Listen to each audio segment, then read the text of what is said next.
Good morning, everyone. Good morning, ma'am.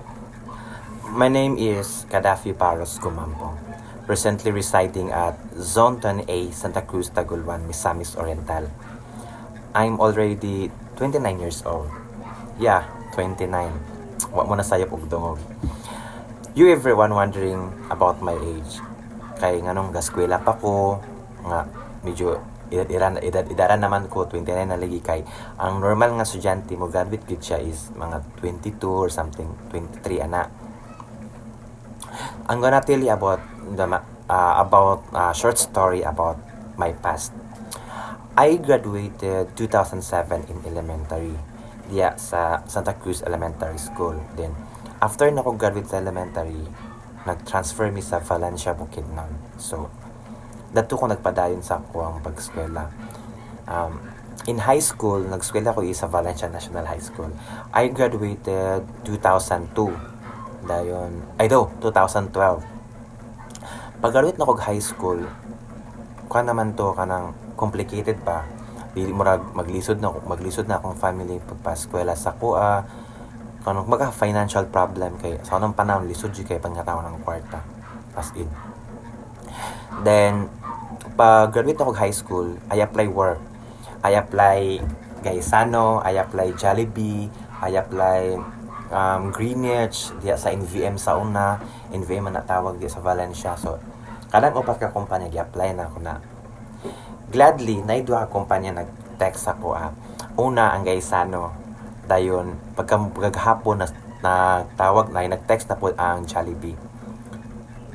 So, dungan sila, nagunaon ako. Usa akong applyan. So, akong unang giadtuan is ang Jollibee. So, interview na ako sa Jollibee, tsaka na kay ang flow sa akong pag-apply. So, pagka next day na po, apay na po ko sa Gaisano. So, medyo nabasa na ako ang dagan sa pagtrabaho na ako pa. So, nag-decide ko na sa Jollibee, nag-decide ko na trabaho. Nag-work ko sa Jollibee 2012, mga 3 or 2 years na siguro ko dito. Sa Jollibee nagtrabaho kay nag-stop ko murag complicated na to ba nga sa mga schedule murag disod na kaayo. So nagtrabaho ko Jollibee 3 years, 3 years. After 3 years undang na ko sa trabaho murag kay nagnegosyasyon na akong family diya sa merkado. Pag ako sa merkado, undang na ako sa Jollibee na maligyan ako sa merkado. Tanan cellophane, mga lamas, kanatanan nagian na ako na maligya jud ko sa merkado. Kay grabe kalisod ang panahon sa nga. Pag umana mo diya after pagkasunog sa merkado, ay nasunog ang merkado. After pagkasunog sa merkado, murag naluyahan na down ko ba kung among business nga gamay nasunog gid ang merkado sa merkado. Ang merkado sa Valencia. So mo dayon to nawala na mong trabaho, nawala na mo ang source of income sa mong family. So nag-decide na sad ni balik sa diri sa Tagulwan.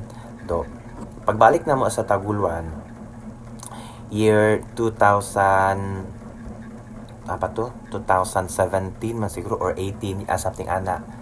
Apply na sad ko work. Apply work pang Inasal, Puerto.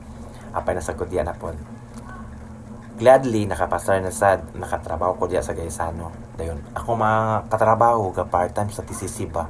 Gakakiyos ko kanang kakabalance nila ang trabaho og kuan kanang eskwela napabaday eskwelahan sa college nga mudawat og part-time ay anang ma-handle ang time schedule ba sa college. So nangutan ako sa akong katrabaho. So nag-ingon siya sa ako nga